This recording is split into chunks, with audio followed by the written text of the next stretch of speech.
ৰাইজে নখ জোকাৰিলে নৈ পৰে। ঠিক তেনেকৈ বহু মানুহৰ সৰু সৰু কিছুমান ক্ৰিয়াকৰ্মৰ দ্বাৰাও অসম্ভৱৰ পৰা অসম্ভৱ যুদ্ধকো জয় কৰিব পৰা যায়।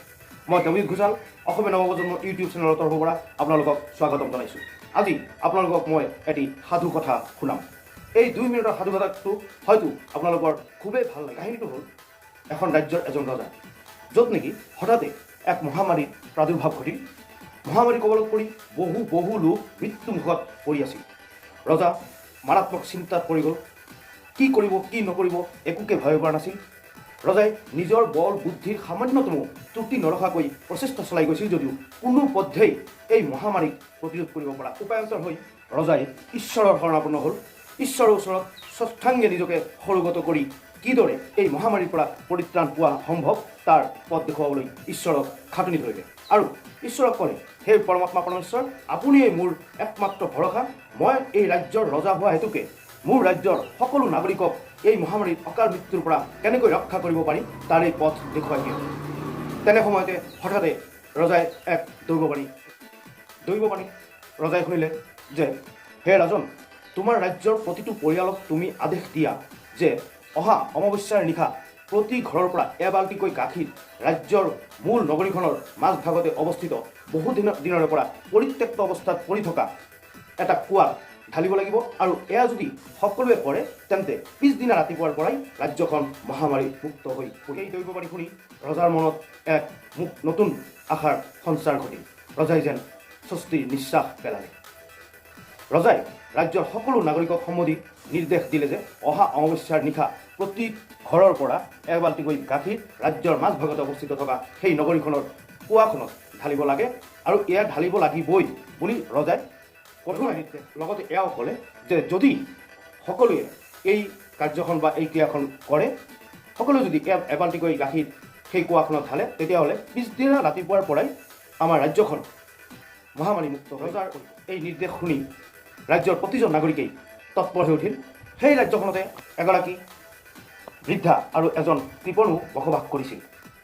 তেওঁলোকৰ মন সদায় নেতিবাচক মনোভাৱেৰেই ভৰপূৰ হৈ আছিল। তেওঁলোকে ভাবিলে সকলো মানুহেইতো তাত এবাল্টিকৈ গাখীৰ ঢালিবই, গতিকে তাত যদি মই এবাল্টি গাখীৰৰ পৰিৱৰ্তে এবাল্টি পানী ঢালি আহোঁ, তাত জানো কোনোবাই মোৰ এই কাণ্ড বা ক্ৰিয়া ধৰিব পাৰিব জানো? অৱশেষত অমাৱস্যাৰ সেই ৰাতি আহিল। পিছদিনা পুৱাও হ'ল। কিন্তু এয়া কি? ৰাজ্যখনৰ মহামাৰী দেখোন একেই আছে, একোৱেই দেখোন পৰিৱৰ্তন হোৱা নাই। মানুহ মৰিয়েই আছে, চাৰিওপিনৰ পৰা মানুহৰ হাহাকাৰৰ বাতৰি আহিয়ে আছে।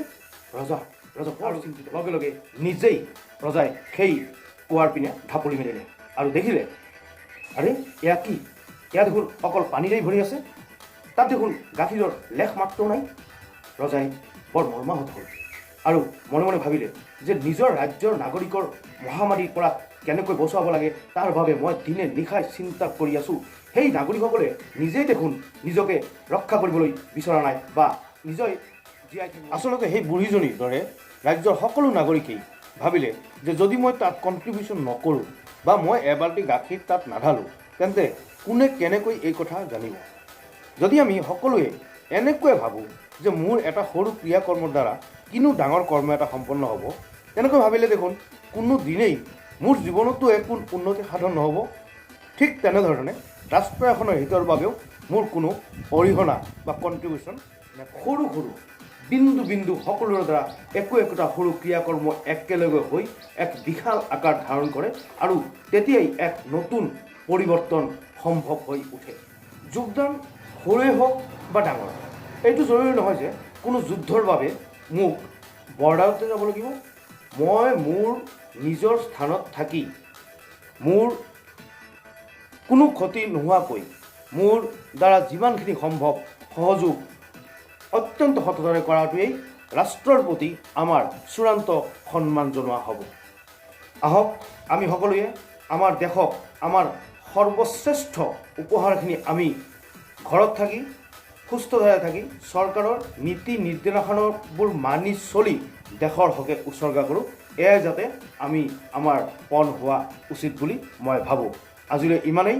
মই দেৱজিৎ ঘোষাল আপোনালোকৰ পৰা এতিয়া বিদায় লৈছোঁ।